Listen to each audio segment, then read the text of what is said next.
Hello, my friends. Here I have a first edition sealed starter Kaiba from 2002. This is the ultra rare Blue Eyes that came in the starter deck, obviously, and it's the second Blue Eyes ever released in English ever. Only a few weeks after the Blue Eyes released in Legend Blue Eyes White Dragon, which was LOB 001.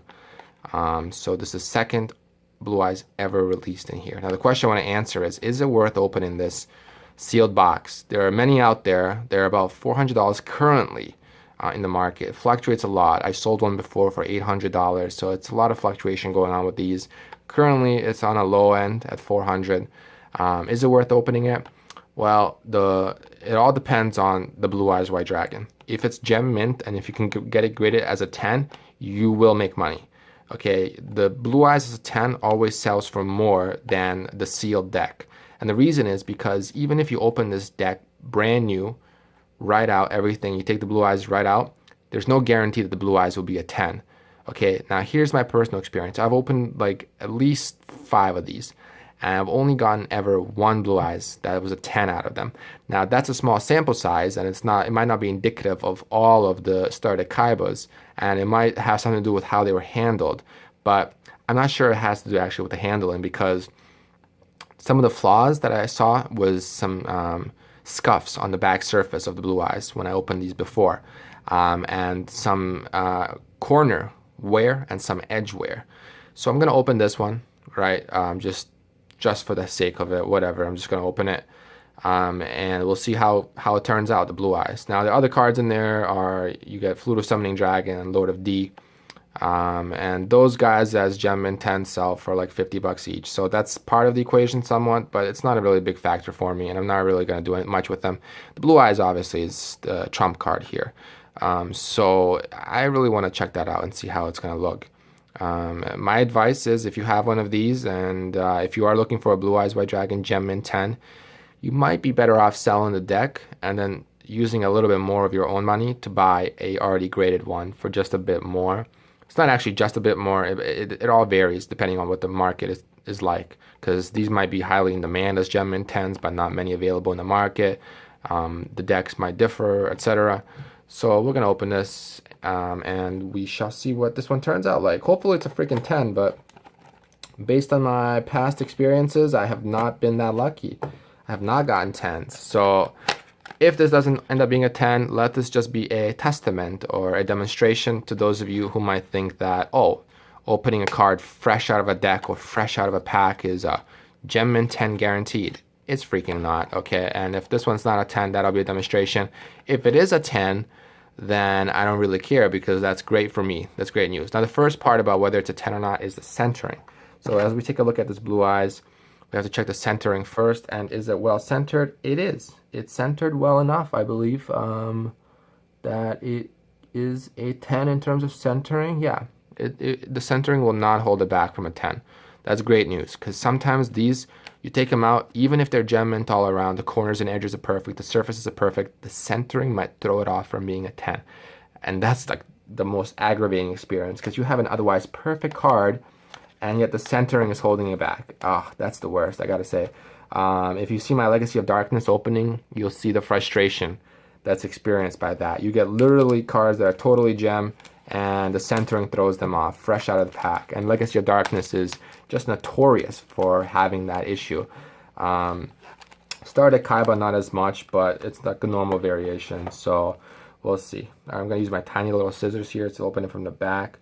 I have a sleeve ready to my left for the Blue Eyes once it's open. Boom, there we go. Alright guys, this is the moment of truth. Everything has to be pretty much virtually perfect for this thing to get a 10. Not everything, but you know, it has to be really good. No scuffs on the back like the ones that I told you about before that I got. So my hands are freaking sweaty. I should have gotten gloves, but alright, we'll try to do this very carefully. There we go. Alright.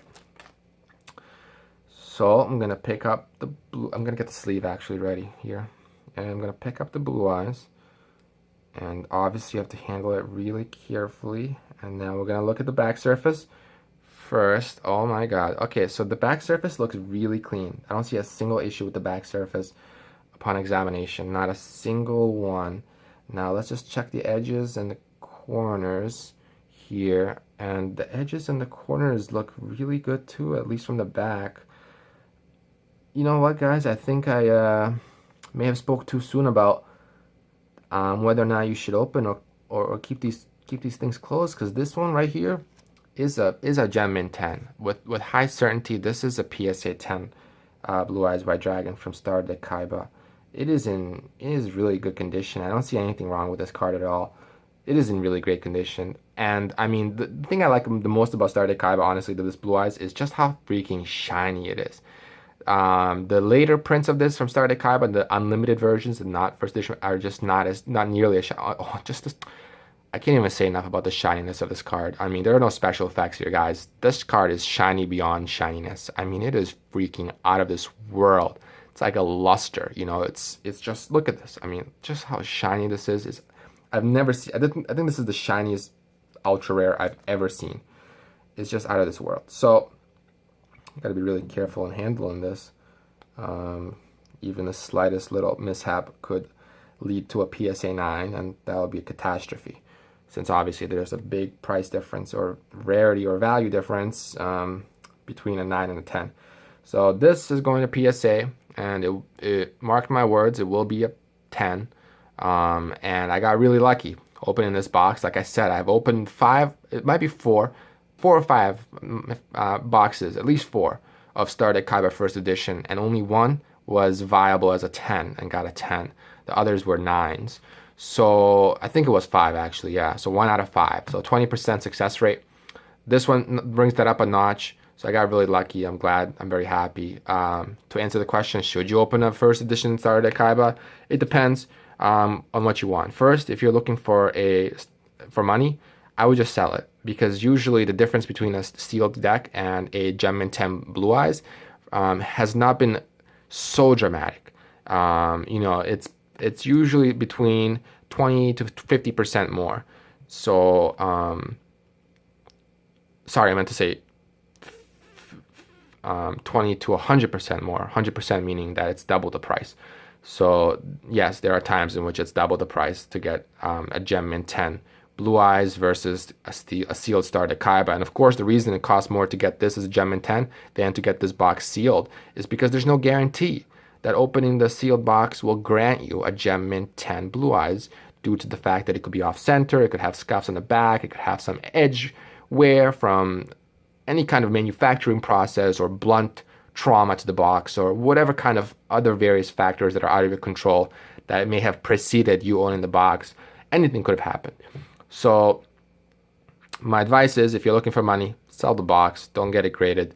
If you're looking to get a Blue Eyes and there are none on the market, open it and go for your luck. If there are one on the market, then compare the prices of the price of a sealed deck versus the price of a Gem Mint 10 on the market, and then go from there, you know, just based on the price difference, and make your informed decision.